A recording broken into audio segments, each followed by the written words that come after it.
ഈ വൃദ്ധയായിട്ടുള്ള വീട്ടുടമസ്ഥ ഓരോ അയൽക്കാരന്റെയും വാതിലിനടിയിലൂടെ ഒരു കുറിപ്പ് നൽകി. അടുത്ത ദിവസം വാതിലുകൾ പൂട്ടരുതെന്നായിരുന്നു ആ കുറിപ്പിലുണ്ടായിരുന്നത്.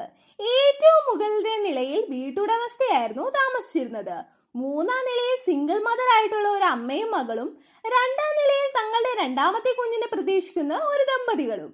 അവർ എപ്പോഴും ജോലിയുടെയും മറ്റും തിരക്കിലായിരുന്നു. ഒന്നാം നിലയിൽ ഒരു റോക്ക് ബാൻഡിൽ കളിക്കുന്ന കുറച്ച് യുവാക്കളായിരുന്നു താമസിച്ചിരുന്നത്. ഒരു മഴ ദിവസം ഒന്നാം നിലയിലെ ഒരു റോക്ക് ബാൻഡ് സംഘം തറയിൽ കിടക്കുന്നത് കണ്ട് അവർക്ക് ജലദോഷം വരാതിരിക്കാനായിട്ട് വീട്ടുടമസ്ഥ ജനലുകൾ അടച്ചു. രാത്രിയായി. താമസക്കാർ വീട്ടിലെത്തി. റോക്ക് ബാൻഡ് സംഘം ടേക്ക് ഔട്ട് നൂഡിൽസ് കഴിക്കാൻ തുടങ്ങി. രണ്ടാം നിലയിലെ ദമ്പതികൾ ക്ഷീണിതരായതിനാൽ രാത്രി 10 മണി കഴിഞ്ഞിട്ടും അത്താഴം കഴിച്ചിരുന്നില്ല.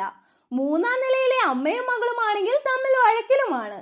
തന്റെ അയൽക്കാർ എല്ലാവരും മാനസിക സമ്മർദ്ദത്തിലാണെന്നും പരസ്പരം അകന്നു കഴിയുകയാണെന്നും മനസ്സിലാക്കിയ ആ വൃദ്ധ അവരെ ഒന്നിപ്പിക്കാനായിട്ട് തീരുമാനിച്ചു.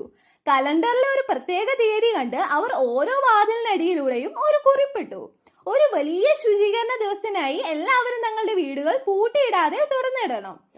അയൽക്കാരെല്ലാവരും പുറത്തു പോയ സമയത്ത് അവർ വലിയൊരു ഷോപ്പിംഗ് നടത്തുകയും എല്ലാവരുടെയും ഫ്രിഡ്ജുകളിൽ നല്ല ഭക്ഷണം നിറയ്ക്കുകയും ചെയ്തു.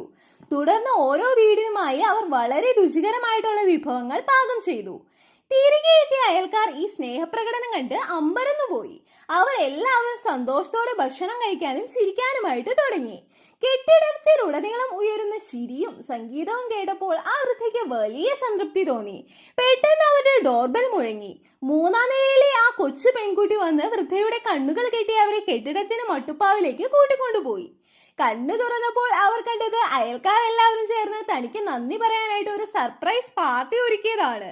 ആ നിമിഷം ആ വൃദ്ധ ഒരു കാര്യം തിരിച്ചറിഞ്ഞു. താൻ അവരുടെ മനസ്സ് നിറയ്ക്കാൻ ശ്രമിക്കുമ്പോൾ യാഥാർത്ഥ്യത്തിൽ അവരാണ് തന്റെ മനസ്സ് സുഖപ്പെടുത്തിയതെന്നും അവർ തിരിച്ചറിയാൻ തുടങ്ങി.